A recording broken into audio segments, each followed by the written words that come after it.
žinias. Tai Smart Class Plus kalbų mokymo laboratorija.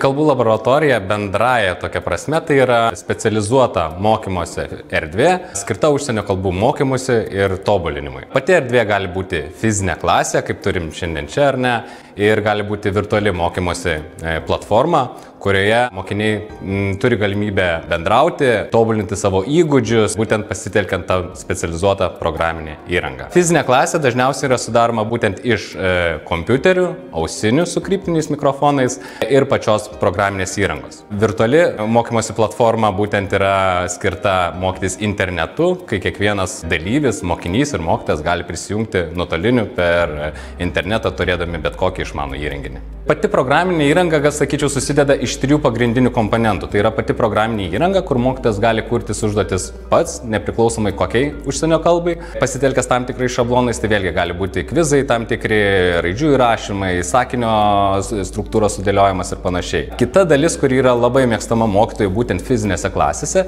tai yra programinė įranga skirta valdyti mokinių kompiuterius. Tai reiškia, kad mokytojas pamokos metu turi galimybę matyti kiekvieno mokinio ekrano vaizdą, perjungti galbūt jį ar ne, šnekėti tiesiogiai individualiai su kiekvienu mokiniu, galbūt kalbėti bendrai visiems, ar sujungti dialogų netgi vieną su kitu mokiniu, arba grupelėse 4 žmonės, kad jie kalbėtų tarpusavėje. Trečia sudėdamoji dalis tai būtent yra tas papildomas turinys, kurį mokytojas gali atsisiųsti iš gamintojo puslapio ir naudoti savo pamokos metu. Jeigu mes kalbėtume būtent apie anglų kalbą, tai yra sukurtos 5 knygos, pasitelkiant būtent Europos bendruosius kalbos matmenis, ar ne, nuo A1, A2, B1, B2 ir C lygiai. Kiekvienam lygiui yra skirta būtent tam tikra knyga. Daugiau nei pusė užduočių yra automatiškai patikrintos. Tai reiškia, kad programa automatiškai įvertina atliktą mokinio darbą ir mokytojui vėlgi nebereikia eikvoti savo laiko ir tikrinti kiekvienos užduoties individualiai. Šitos programos galbūt pagrindinis privalumas yra pats kalbėjimas.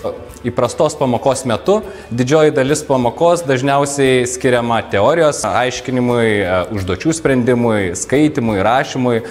Kalbėjimui galbūt lieka kažkur 15 minučių. Kai mes turime įprastą mokinių klasę su 15 mokinių, reiškia, kad vienam vaikui tenka 1 minutė kalbėjimo. Tai būtent kalbų laboratorijos pagalba gali kalbėti visi vaikai vienu metu, nes nei vienas netrukdo vienas kitam. Kalbų laboratorija gali naudoti bet kurios kalbos mokymuisi. Tam yra būtent skirta pati programinė įranga, kai mokytojas gali kurtis užduotis pasitelkęs tam tikrais šablonais, gali įsikelti paveikslėlius, video įrašus, PDF failus ir mokiniai matydami tam tikrus įkeltus įrašus gali atlikti įvairias užduotis nuo kalbėjimo, skaitimo, rašymo, klausimo ir panašiai.